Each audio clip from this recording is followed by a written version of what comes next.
So now this is the full drawing of the whole stuffs. So I might not be able to start from the scratch because of time and some other things. I'll just try to explain the principle that is guiding the design. So now, what's according to the manual design you sent, the size of the road, the let me say the width of the road, the longitudinal section of the road is 700 mm. So this is it from this point to this point. So now the thickness of your wall, this is just showing you the plan just from the top.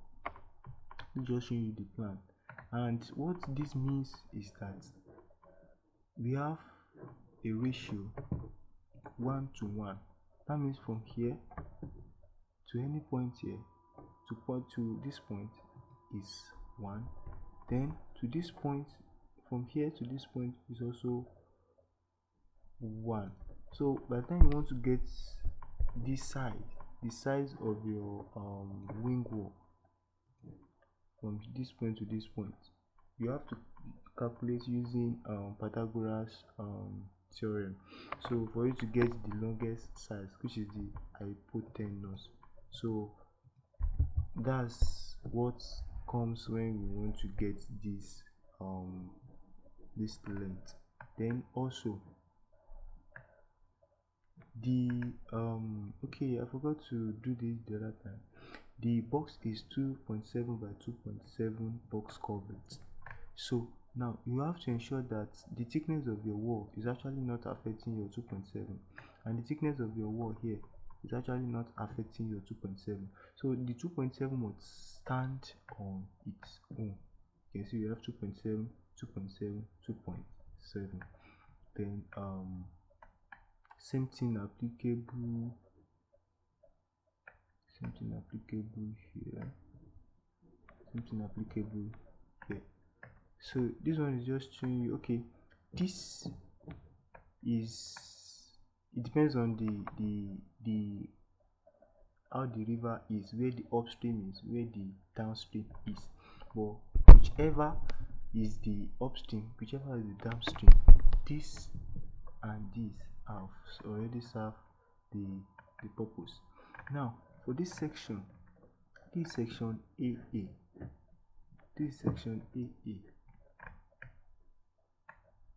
now you have to design this. At least the slope should be around 1.0%. So this is your wing wall. This is your wing wall.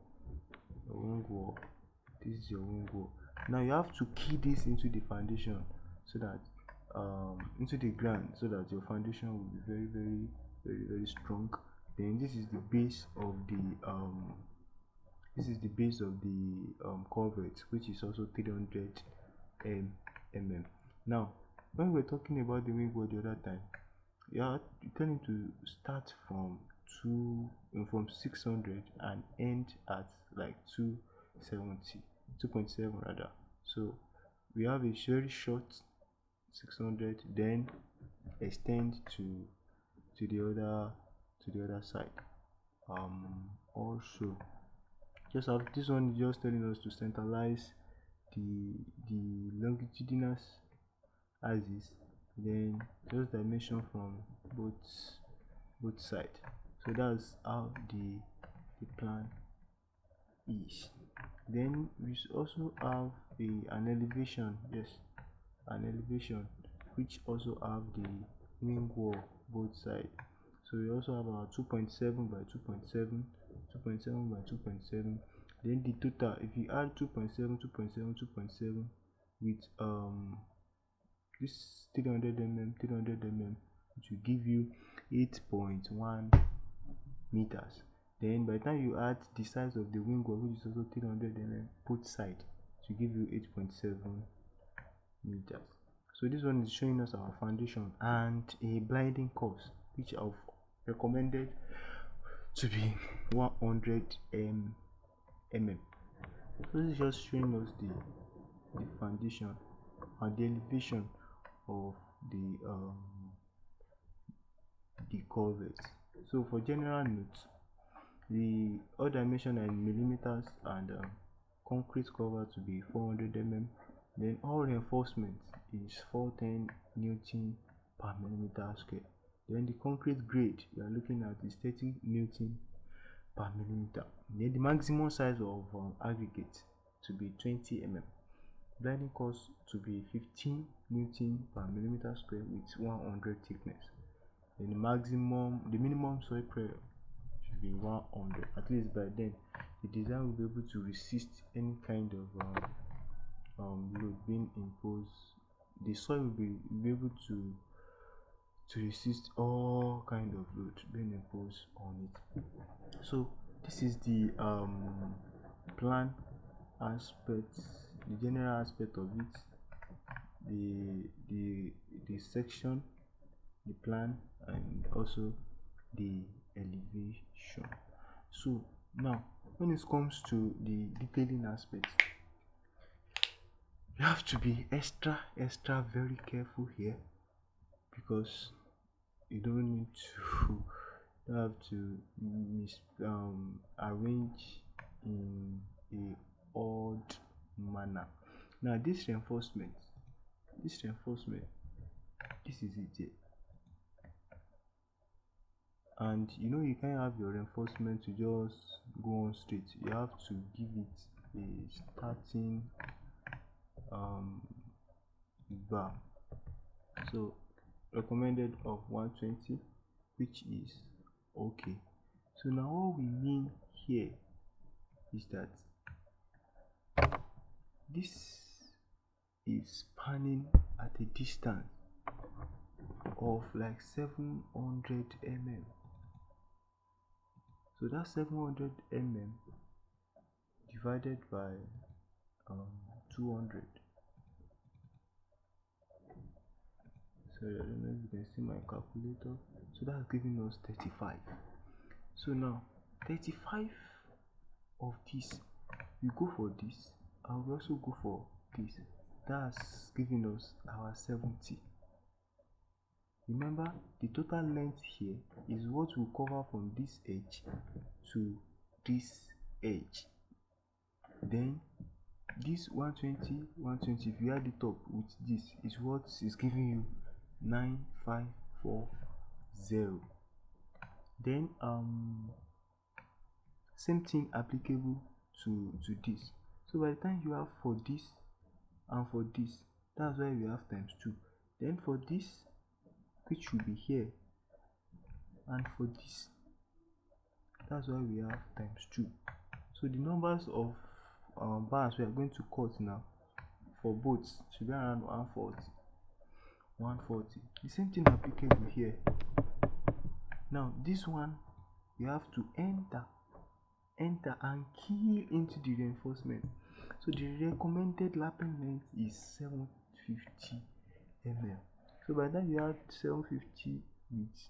Okay, now how we arrive at this is that we have from here to here, we have 2.7. Then we have 300 mm thickness at the bottom, 300 mm thickness at the top. So that will give us 330. So 330 now, that will give us 330.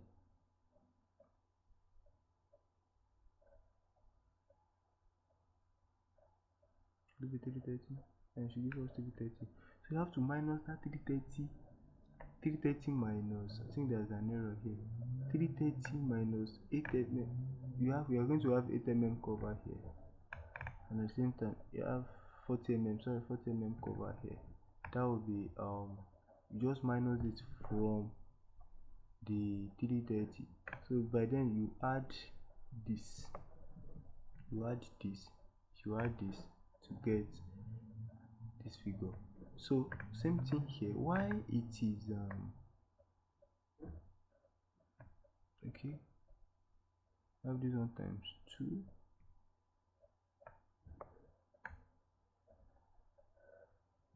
times 2. So for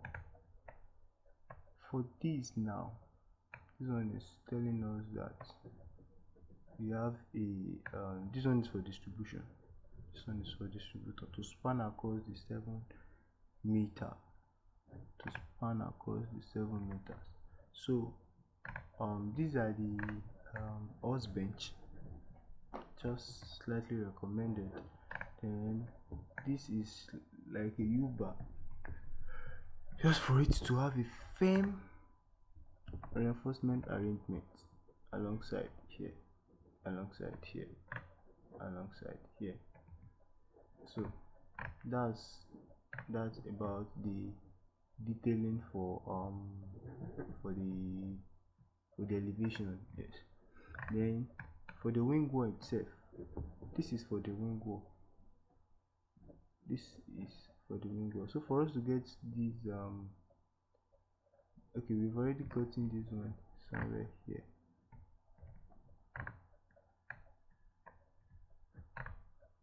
Already gotten somewhere there.